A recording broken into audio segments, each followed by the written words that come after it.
Zone of Academic Staff Union of Universities, Asuu, has raised the alarm over the precarious state of public universities in Nigeria, urging the government to take urgent action to prevent looming disaster. Speaking at a press conference in Ibadan, the Asuu Zonal Coordinator, Professor Oyebamiji Oyegoke, warned that if the demands of unions are not met, the country's education system would face a devastating setback. The Ibadan Zone of Asuu expressed serious concerns over the ongoing hardship faced by its members across several public universities, including the Kogi State University, Ebonyi State University, Lagos State University, and the Ambrose Ali University. Professor Oyegoke raised specific instances of unjust sacking, withholding of salaries, and victimization of members, calling for immediate reversal and adequate compensation for those affected. The union further stated its resolve to weather the storm until the demands are met, emphasizing the unwavering commitment to standing against tyranny and injustice.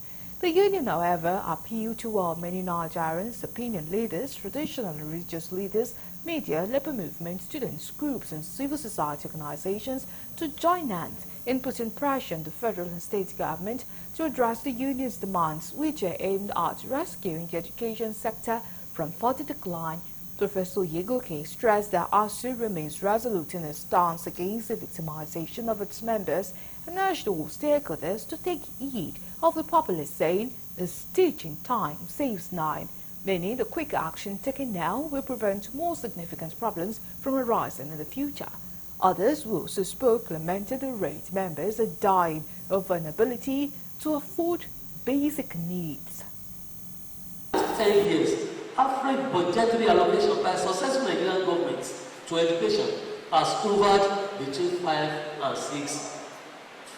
8%. Instead of improving, the federal government recently further decided to reduce the resources available for educational sector by diverting the funds to programs with no direct benefits to Nigerian public universities. So 60 as of February, between November and February 2024, then 60 members were lost. At the last minute, the university reported 8 of its members lost. People have to go to the same market like we go, and then they have to buy high cost of medicine that have to take. Reviewing the limit breaks, the negotiated agreement, draft agreement, in line with the current economic reality. By virtue of principle and by principle of collective bargaining, we are not at liberty to disclose what is in that agreement with respect to salaries and wages of our members. But what we are saying is that the government should constitute a team to review it and sign and begin